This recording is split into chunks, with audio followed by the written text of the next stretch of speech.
आज की वीडियो में हम लोग बात करेंगे किस तरीके से आप नवोदय स्कूल में एडमिशन ले सकते हैं, कौन से क्लास में आप एडमिशन ले सकते हैं, क्या एग्जाम पैटर्न रहता है, वो मैं आपको इस वीडियो के अंदर बताऊंगी। डिटेल में वीडियो और देखेंगे, लेकिन इसकी मोटा मोटी क्या प्रोसेस होता है एडमिशन का वो हम लोग देखेंगे। किसके लिए? नवोदय स्कूल के लिए। सिर्फ और सिर्फ इसकी बात करेंगे हम लोग, सिर्फ और सिर्फ बात करेंगे नवोदय स्कूल के लिए, नवोदय स्कूल के लिए कि किस तरीके से आप नवोदय स्कूल के अंदर पढ़ सकते हैं। किसके अंदर पढ़ सकते हैं? नवोदय स्कूल के अंदर पढ़ सकते हैं। क्या तरीका होता है वो देखते हैं। ठीक है, तो सबसे पहली चीज जो है वो क्या है कि आप 3 तरीके से एडमिशन ले सकते हैं। 3 क्लासेस में आप एडमिशन ले सकते हैं। पहला, क्लास 6 के अंदर। कौन सा? एक होता है क्लास 6 के अंदर, एक आपके पास क्लास 9 के अंदर और एक क्लास 11 के अंदर। क्लास 11 के अंदर पहले क्या होता था? सिर्फ और सिर्फ क्लास 6 और क्लास 8 में आप एडमिशन ले सकते थे, लेकिन पिछले 2 साल से आपके पास क्लास 11 में भी आप एडमिशन ले सकते हैं। और लेकिन कौन से बच्चे इनके अंदर जाते हैं उसके बारे में बात करते हैं। तो सबसे पहले बात करते हैं क्लास 6 के बारे में, किस तरीके से आप क्लास 6 के अंदर एडमिशन ले सकते हैं। तो पहली चीज जो है वो क्या है कि क्लास 6 के अंदर जो एडमिशन होता है उसमें जब आप क्लास 5 में पढ़ रहे हो, कब पढ़ रहे हो?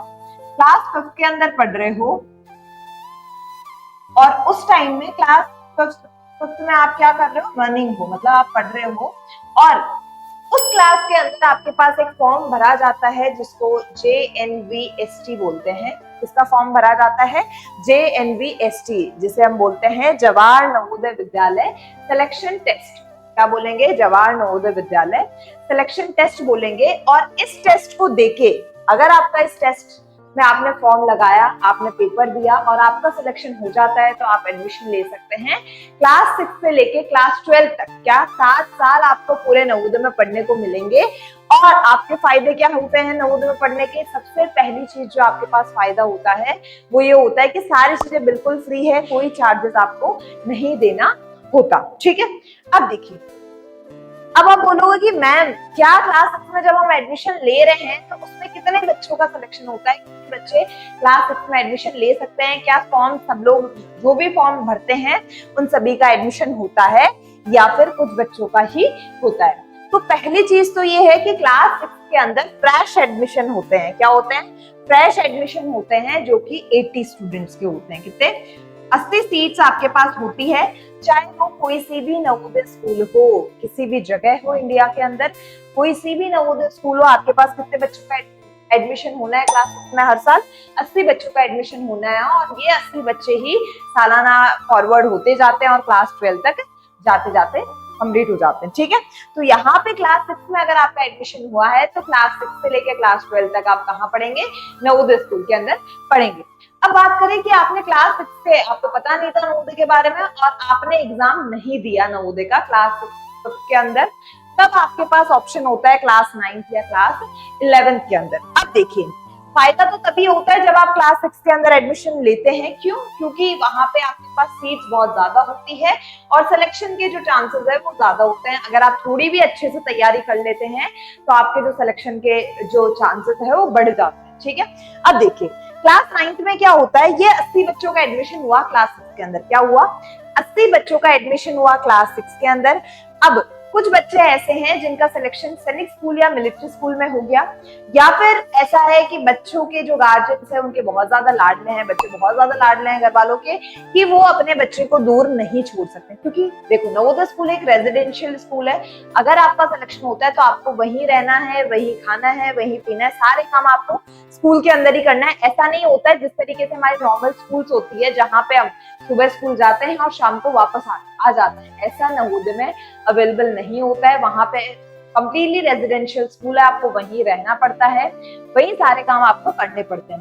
तो अब वो जो 80 बच्चों का एडमिशन वहां पे हुआ है, तो बात करती हूँ मैं कि 80 सीट्स आपके पास थी और इन 80 सीट में से 10 बच्चे, क्या हुआ? 10 बच्चे जो हैं उन्होंने क्या ले लिया? एडमिशन किस में ले लिया? मिलिट्री स्कूल में ले लिया या स्कूल में ले लिया, या कुछ बच्चों को होम सिकनेस है, भाई वो घर से दूर नहीं रह सकते हैं, क्या है? घर से दूर नहीं रह सकते, ऐसे करके 10 बच्चे ऐसे हुए जिन्होंने एडमिशन नहीं लिया।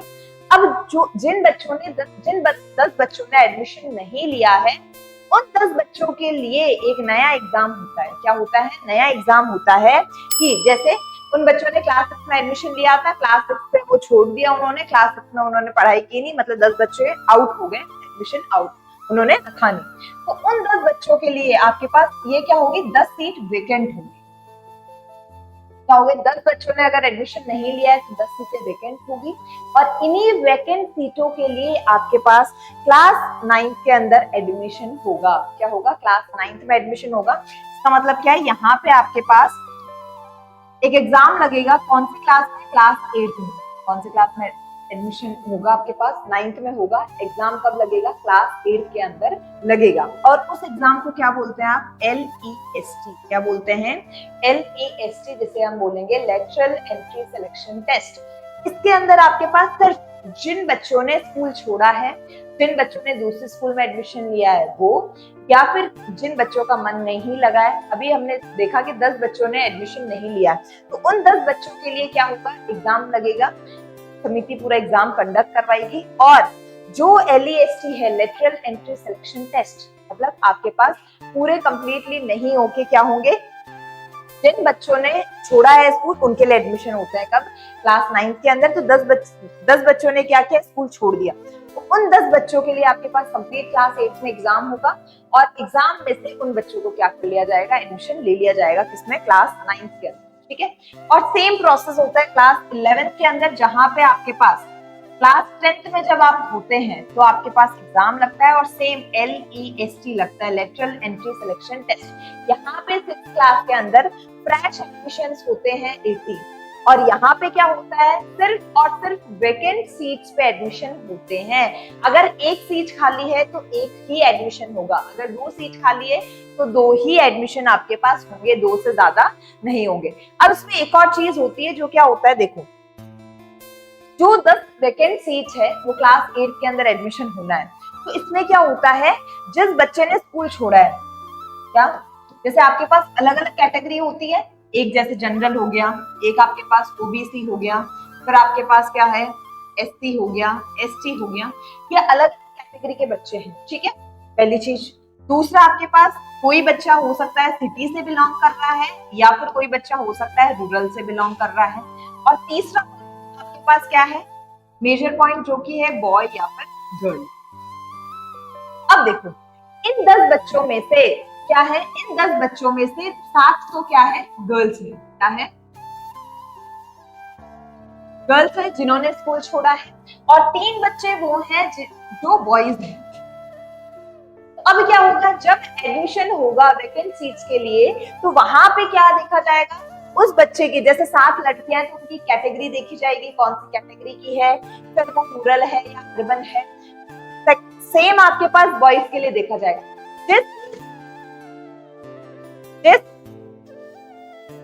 जो वैकेंट सीट हुई है उसके अंदर अगर लड़का है और वो OBC से बिलोंग कर रहा है, रूरल है, और आपके पास बॉय तो है ही, और आपके पास OBC से बिलोंग कर रहा है, तो जब वैकेंट सीट के लिए सिलेक्शन होगा तो ये चीजें पहले देखी जाएगी कि क्या लड़का आपके पास गांव का है, क्या OBC है। तो उन सीट पे जो बच्चा छोड़ के गया, अगर SC का बच्चा छोड़ के गया है तो क्लास 8 में SC का बच्चा ही एडमिशन लेगा।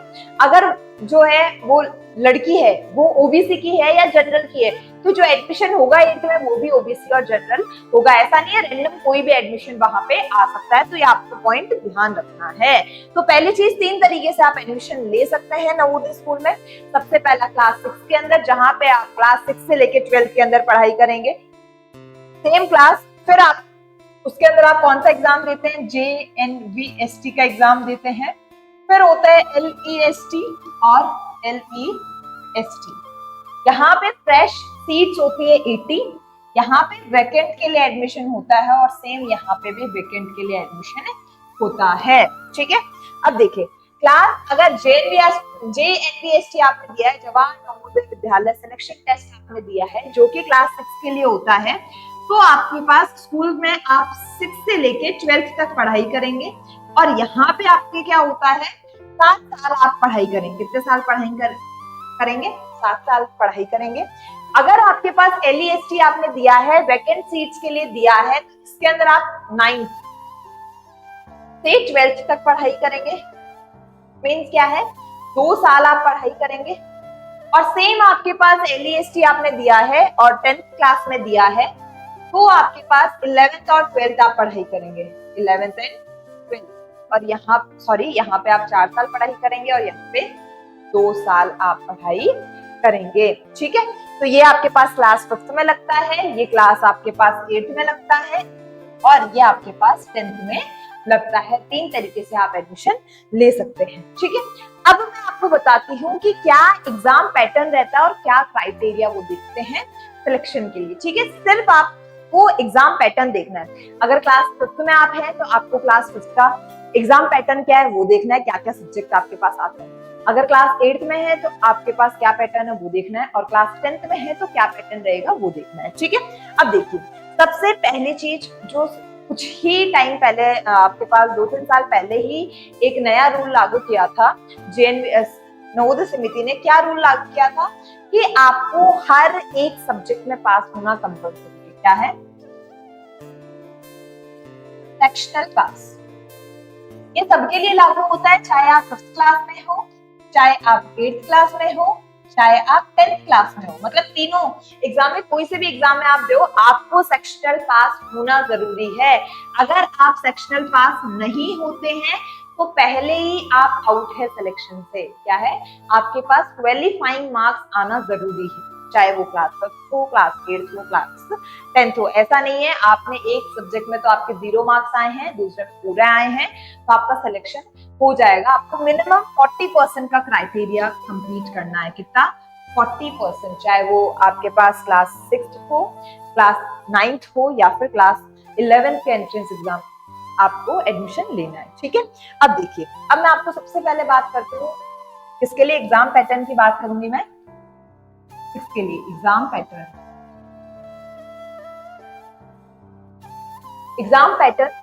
JNV Jawahar Navodaya Vidyalaya selection test. ठीक है, अब देखिए, अगर आप JNVST का पेपर देते हैं तो एग्जाम पैटर्न क्या रहता है। पहली चीज, आपके पास पहला सब्जेक्ट आता है रीजनिंग। क्या आता है? रीजनिंग या फिर मानसिक योग्यता।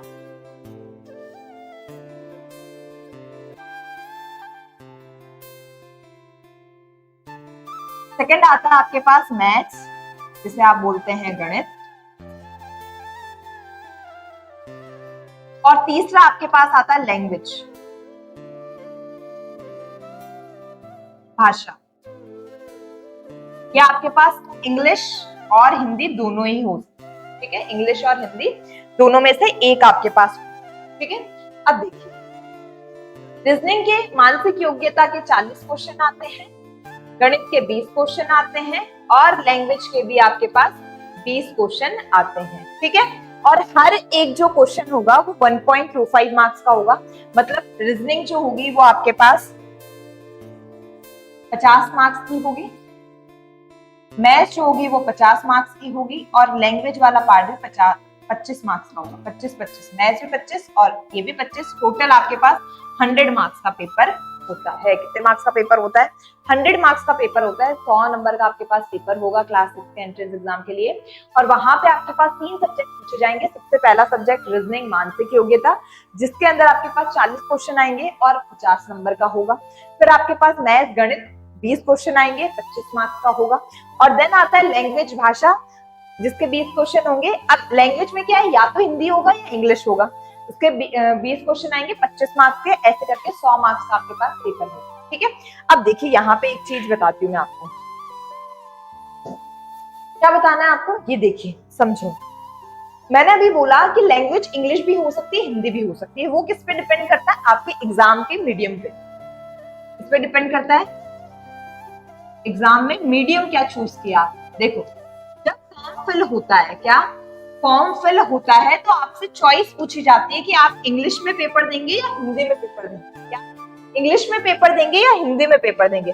जब आप चॉइस चूज करते हैं, अगर आपने इंग्लिश चूज किया है, क्या चूज किया, इंग्लिश मीडियम चूज किया है, तो आपका जो पेपर होगा वो कंप्लीटली इंग्लिश में आएगा। क्या आएगा, पेपर इंग्लिश में आएगा, साथ ही के साथ लैंग्वेज कौन सी आएगी आपके पास, इंग्लिश आएगी, अगर आपने इंग्लिश मीडियम चूज किया है तो। और अगर हिंदी मीडियम चूज किया है तो आपके पास क्या आएगा, लैंग्वेज क्या आएगी, हिंदी आएगी, आपका पूरा पेपर हिंदी में आएगा, और आपके पास क्या है, भाषा भी हिंदी आएगी। ठीक है, तो आपके मेजरली डिपेंड किस पे करता है, आपने जो एग्जाम का मीडियम चूज किया है उस पर डिपेंड करता है कि आपका इंग्लिश मीडियम में पेपर होगा या हिंदी मीडियम। पहले क्या होता था कि आपके पास दोनों मीडियम में पेपर आता था, इंग्लिश में भी आता था और हिंदी में एक साथ आता था। तो इस वजह से क्या हुआ, बच्चे छोटे होते हैं, 9-10 साल के बच्चे क्या समझते हैं कि आपके पास कौन सा आपको करना है, तो उस वजह से कंफ्यूजन हो जाता था। और इसी वजह से समिति ने क्या किया, डिसीजन लिया 3 साल पहले, उन्होंने ये किया कि आपके पास जो पेपर है, जो आप मीडियम चूज करोगे उसी मीडियम में आएगा। अगर आपने इंग्लिश में चूज किया है तो आपका इंग्लिश में पेपर आएगा और इंग्लिश लैंग्वेज आपके पास आएगी। अगर आपने मीडियम हिंदी चूज किया तो पेपर आपके पास हिंदी में आएगा और लैंग्वेज भी आपके पास हिंदी आएगी। और वहीं से आपके पास क्या होता है, जो आपको मैंने अभी बताया था, जो आपके पास कैटेगरी है वो बॉय और गर्ल और अर्बन और रूरल, इसके ऊपर बेसिस पे आपके पास यहाँ पे एडमिशन होते हैं। ठीक है, तो अब देखिए यहाँ पे 80 सीट्स होती है, कितनी सीट्स होती है, 80 सीट्स होती है, उसमें से 75%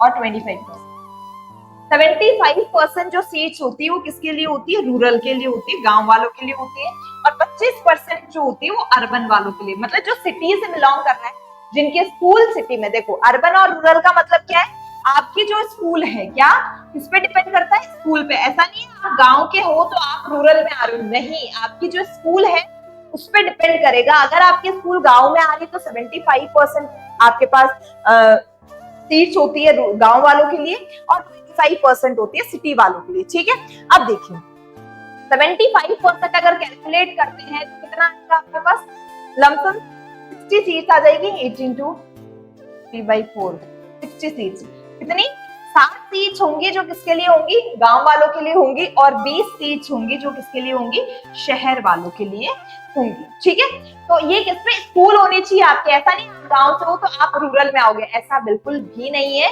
आपको ऐसा ध्यान रखना है कि आपकी जो स्कूल है वो अगर गांव में बिलोंग कर रही है तो आपका सिलेक्शन इन सीट्स के लिए होगा, और अगर आपकी सिटी में बिलोंग कर रही है तो 20 सीट्स के लिए होगा। ठीक है, अब देखिए यहाँ पे क्या है, अब इसके अलावा आपने ये देख लिया कि अगर रूरल है, अगर गांव से है तो आपके पास क्या होगा, 60 सीट्स है, और अगर सिटी से है तो आपके पास क्या है, 20 सीट्स है, कितनी है, 20 सीट्स है। ठीक है, अब देखिए 60 सीट्स है तो इसके बाद में और क्या देखा जाता है, फिर आपकी कैटेगरी देखी जाती है, जनरल, ओबीसी, एससी और एसटी, और क्या देखा जाता है, और आपके पास देखा जाता है बॉय है या फिर गर्ल है, मतलब कि जेंडर देखा जाता है।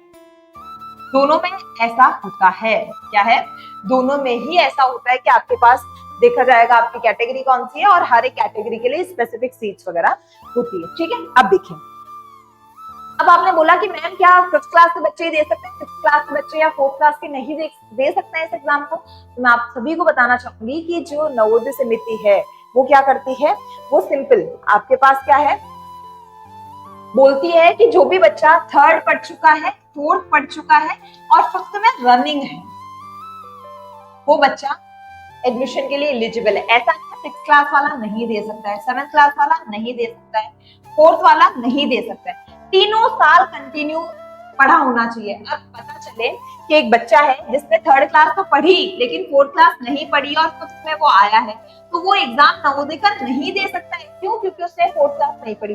एक बच्चा जिसने 3rd क्लास नहीं पढ़ी, 4th क्लास उसने पढ़ी है और 5th में वो चल रहा है, तब भी वो एग्जाम नहीं दे सकता। और लास्ट उसने 3rd भी नहीं पढ़ी, 4th भी नहीं पढ़ी और डायरेक्ट उसमें इतना इंटेलिजेंट है कि डायरेक्ट उसके घर वालों ने उसको एडमिशन कर रहा है, तब भी वो नवोदय का एग्जाम नहीं दे सकता। मतलब एक ही बार आपको मौका मिलेगा एग्जाम देने का, उसमें आपकी एज लिमिट भी बराबर होनी चाहिए। देखो मोस्टली क्या होता है, 9 से 11 साल का होना चाहिए बच्चा, किस साल का होना चाहिए, 9 से 11 साल का बच्चा होना चाहिए, तो आप एलिजिबल हो किसके लिए, एग्जाम देने के लिए, एग्जाम जो है इसके अंदर एलिजिबल हो JNV-ST का एग्जाम देने के लिए। तो होप सो आपको समझ आया होगा कि जो क्लास 6 का जो सिलेक्शन है वो किन बच्चों का होता है।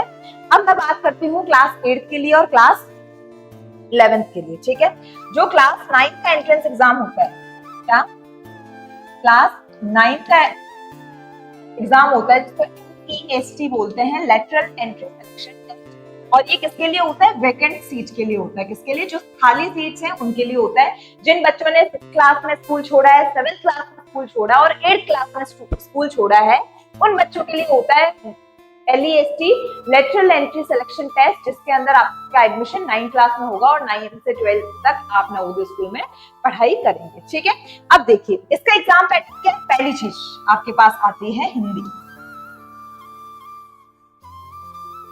पहला आएगा हिंदी, फिर आएगा इंग्लिश, फिर आएगा आपके पास मैथ्स और फिर आएगा साइंस। हिंदी, अंग्रेजी, गणित और विज्ञान, ये 4 सब्जेक्ट आपके पास आते हैं। किस किस पैटर्न में आते हैं ये देखिए।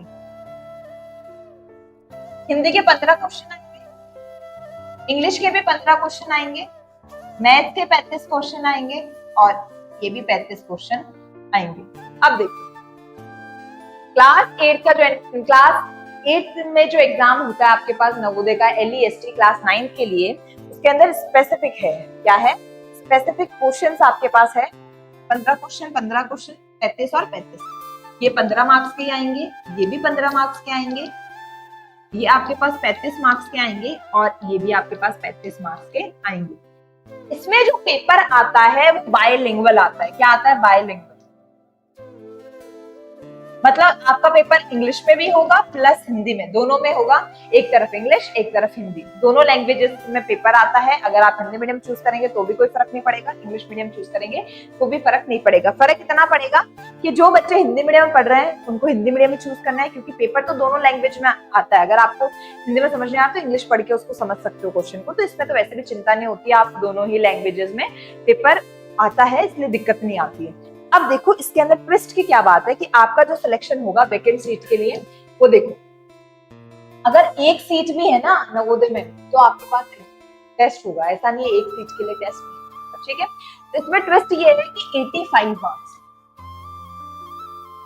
85 मार्क्स पे सिलेक्शन होता है। क्या है? 85 मार्क्स को देखते हुए सिलेक्शन होता है। आपके पास क्या क्या देखा जाएगा? साइंस के मार्क्स, विज्ञान के जो मार्क्स आए वो लिए जाएंगे आपके पास, प्लस मैथ गणित के जो मार्क्स आए वो,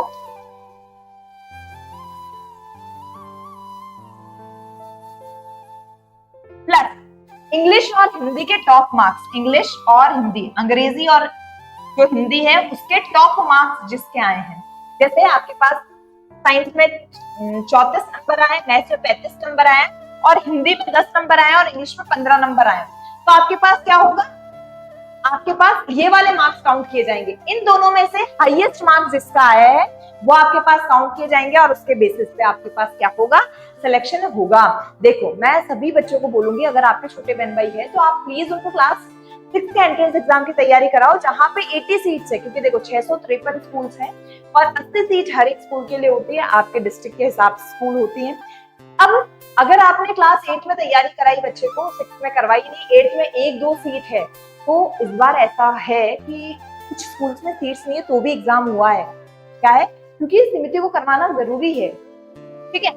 इस वजह से सभी को बोलूंगी कि 85 मार्क्स के बेसिस पे होता है। पेपर का जो लेवल है वो भी अच्छा आता है, क्लास 6 की तरह नहीं आता कि रीजनिंग में मानसिक योग्यता ही आधी है, 50% वेटेज उसका है।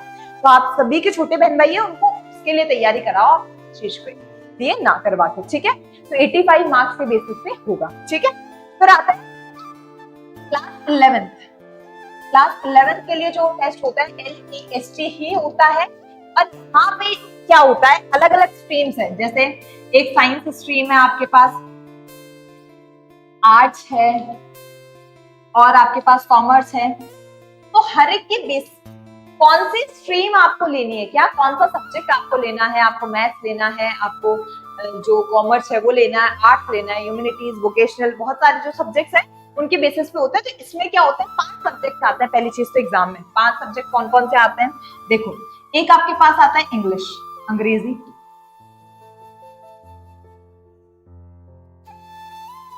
दूसरा आपके पास आता है साइंस, विज्ञान। तीसरा आता है आपके पास सोशल साइंस, सामाजिक विज्ञान।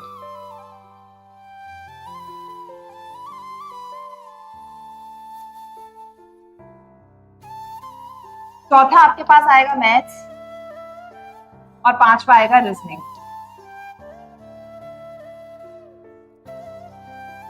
मैथ गणित और रीजनिंग मानसिक योग्यता। अब देखिए सबके अंदर ही आपके पास कितने क्वेश्चन आएंगे? 20 क्वेश्चन, 20 क्वेश्चन, 20 क्वेश्चन, इसमें भी 20 क्वेश्चन और इसमें भी 20 क्वेश्चन आएंगे। जितने क्वेश्चन आएंगे उतने ही मार्क्स का होगा, 20-20 मार्क्स का होगा। अब इसमें क्या होता है, जैसे फिफ्थ के अंदर तो क्या देखते हैं, कैटेगरीज और सारी चीजें देखते हैं। 8th के अंदर 85 के कैटेगरी वहां भी देखी जाती है, लेकिन 85 मार्क्स के बेसिस पे बच्चे का सिलेक्शन होता है। और इसमें होता है 60 मार्क्स के बेसिस पे। कितने मार्क्स पे?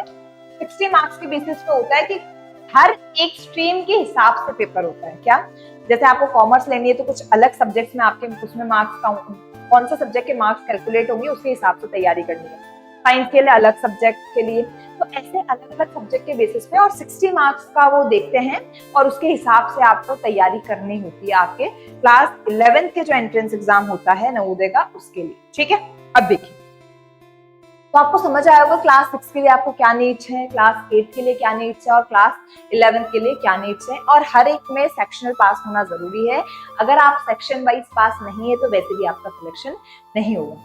तो आप प्लीज ये वीडियो उन सभी भाई बहनों को, अपने फ्रेंड्स को शेयर कर दो जो क्लास 5th में है या क्लास 8th में है या क्लास 11th में, क्योंकि इसके अंदर मैंने कंप्लीट इन्फॉर्मेशन दे दी कि आपको किस तरीके से आपका एडमिशन लेना है, किस तरीके से आपका जो है सिलेक्शन होगा क्लास 6th में, क्लास 8th में और क्लास 11th में। तो उसके बेसिस पे आपका एडमिशन, क्योंकि इसमें आपको कंप्लीट और कोई वीडियो नहीं मिलेगा जिसमें आपको तीनों क्लासेस में एक साथ कंपेयर करके बताया गया है, क्या एग्जाम पैटर्न है तीनों का वो बताया गया है। तो आज के लिए इतना ही, मिलते हैं नेक्स्ट वीडियो के अंदर।